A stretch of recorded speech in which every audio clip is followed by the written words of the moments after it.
ಎಲ್ರಿಗೂ ನಮಸ್ಕಾರ. ಇವತ್ತು ಮಾವಿನಕಾಯಿದು ಒಂದು ಗೊಜ್ಜು ಮಾಡ್ತಾ ಇದ್ದೀನಿ. ಇದು ಮಾಡೋದು ತುಂಬ ಸುಲಭ.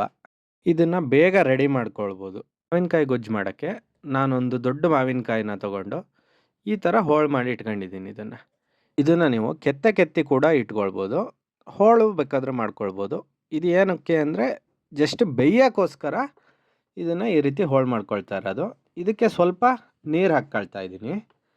ನೀರು ನೋಡಿ ಹಾಕ್ಕೊಳ್ಳಿ, ಜಾಸ್ತಿ ಬೇಕಾಗಲ್ಲ ಇದಕ್ಕೆ ನೀರು. ಇದಕ್ಕೆ ನೀರು ಬೇಕಾಗೋದು ಜಸ್ಟ್ ಅದು ಬೇಯೋಕ್ಕೆ ಏನು ಬೇಕೋ ಅಷ್ಟು ಮಾತ್ರ. ಅದನ್ನು ಈ ರೀತಿ ನೀಟಾಗಿ ಬೇಯಿಸ್ಕೊಂಡಿದ್ದೀನಿ. ಬೇಯಿಸ್ಕೊಂಡಿರೋದು ನೋಡಿ ಚೆಂದ ಒಳ್ಳೆ ಹಲ್ವಾ ಥರ ಕಾಣ್ತಾ ಇದೆ.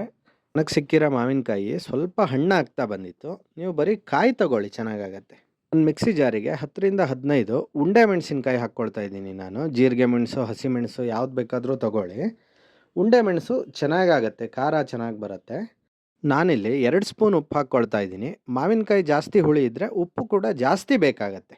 ನಾನು ತಗೊಂಡಿರೋ ಮಾವಿನಕಾಯಿ ಸ್ವಲ್ಪ ಸಿಹಿ ಇದೆ, ಹಾಗಾಗಿ ಉಪ್ಪು ಸ್ವಲ್ಪನೇ ಹಾಕ್ಕೊಳ್ತಾ ಇದ್ದೀನಿ ನಾನು. ಇದೇ ರೀತಿ ಒಂದು ಸ್ವಲ್ಪ ಹಿಂಗೆ ಹಾಕ್ಕೊಳ್ಳಿ, ಸ್ವಲ್ಪ ಸಾಕು ಹಿಂಗು. ಇದಕ್ಕೆ ಬೆಲ್ಲ ಬೇಕು ಅನ್ನೋರು ಬೆಲ್ಲನೂ ಹಾಕ್ಕೊಳ್ಬೋದು, ಲೈಟಾಗಿ ಸ್ವೀಟಾಗಿ ಚೆನ್ನಾಗಿ ಬರುತ್ತೆ. ನಾನು ಬೆಲ್ಲ ಯೂಸ್ ಮಾಡಲ್ಲ, ಹಾಗಾಗಿ ಬೆಲ್ಲ ಹಾಕ್ಕೊಳ್ತಾ ಇಲ್ಲ. ಇದನ್ನು ಮಾವಿನಕಾಯಿ ಏನು ಬೇಯಿಸಿಟ್ಕೊಂಡಿದ್ದೀರಾ ಅದನ್ನು ಮಿಕ್ಸಿಗೆ ಹಾಕ್ಬಿಟ್ಟು ಇದನ್ನು ನೈಸಾಗಿ ಗ್ರೈಂಡ್ ಮಾಡ್ಕೊಳ್ಳಿ.